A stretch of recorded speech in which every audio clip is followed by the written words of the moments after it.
Rachel, bonjour. Bonjour. Pourquoi Dieu n'opère-t-il pas aujourd'hui des miracles grandioses comme par exemple ceux de l'ouverture de la mer Rouge? Tout simplement pour nous préserver.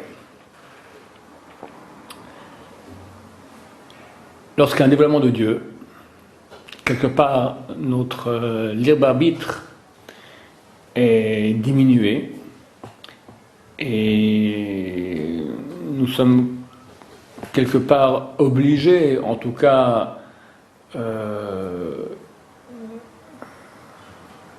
y a une forte logique qui nous pousserait à choisir la vérité. Comment, face à un miracle divin, tu oses encore opter pour le mal? Tu es un crétin fini.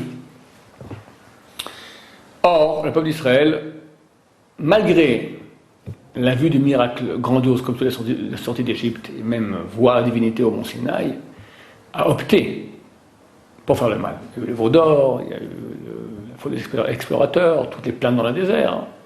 Chazal compte 10 grosses bévues qu'ont fait le peuple d'Israël dans le désert.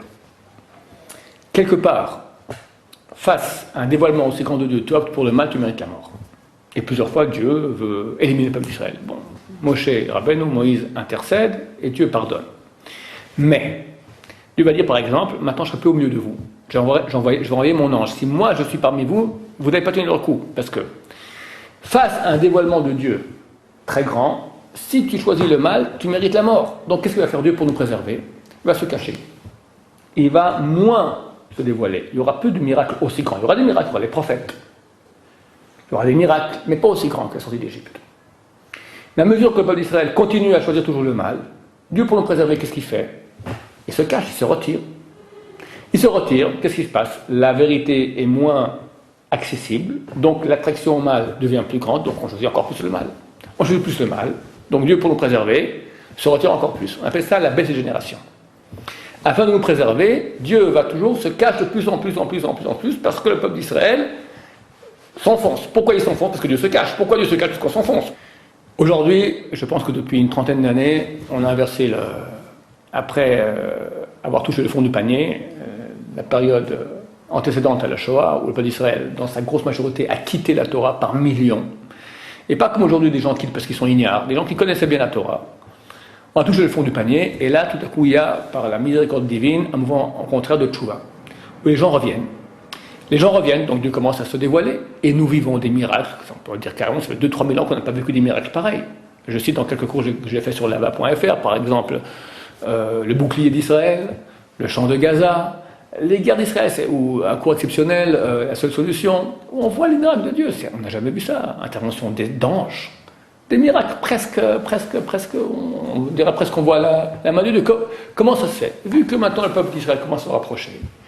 Donc quelque part, Dieu peut se rapprocher lui aussi à nouveau, sans nous mettre en danger, vu qu'on fait, comprenez que c'est vrai qu'il y a beaucoup de gens qui s'assimilent, qui sont loin de la Torah, mais chacun qui revient, c'est énorme la lumière que ça fait. Vu qu'on est dans l'obscurité, Chazal disent, une bougie à midi, à quoi elle sert? À rien. Mais une bougie en pleine nuit, elle sert énormément. On est là dans la nuit, dans la nuit noire totale, on est dans le cloaca maximal de la touma, de l'impureté, de la souillure. On n'a jamais eu autant de mal. Aujourd'hui, tu appuies sur un bouton internet, tu es en enfer. D'accord? C'est pas compliqué. Et beaucoup de gens vont en enfer sur internet, voir ce qu'il ne faut pas voir. Donc quelqu'un maintenant qui va à contresens, c'est une lumière. Une lumière dans l'obscurité, elle éclaire beaucoup. Chacun qui fait tchouva, il amène une lumière énorme dans le monde. Surtout quelqu'un qui est dans des conditions à Paris, loin de la sainteté, la pritsout, la débauche qu'on voit autour de nous. Malgré tout, il tient bon. C'est extraordinaire. C'est extraordinaire la valeur que ça a. Donc cette lumière, elle fait que Dieu dit, maintenant si mon peuple se rapproche, moi aussi je me rapproche. Je peux commencer à me dévoiler sans mettre en danger le peuple d'Israël. Et le dévoilement a lieu, et plus le dévoilement a lieu, plus les gens font tchouva. Donc on est maintenant dans vraiment un cercle vraiment vertueux cette fois, qui va nous amener très prochainement avec l'aide de Dieu à la venue du Messie, comme il est marqué Uva le Sion Goël, vient à Sion le Rédempteur, ou Shaveh Fesha Be'Yakov, à ceux qui reviennent des péchés, qui se repentissent de leurs péchés, dans Yaakov, dans le peuple d'Israël.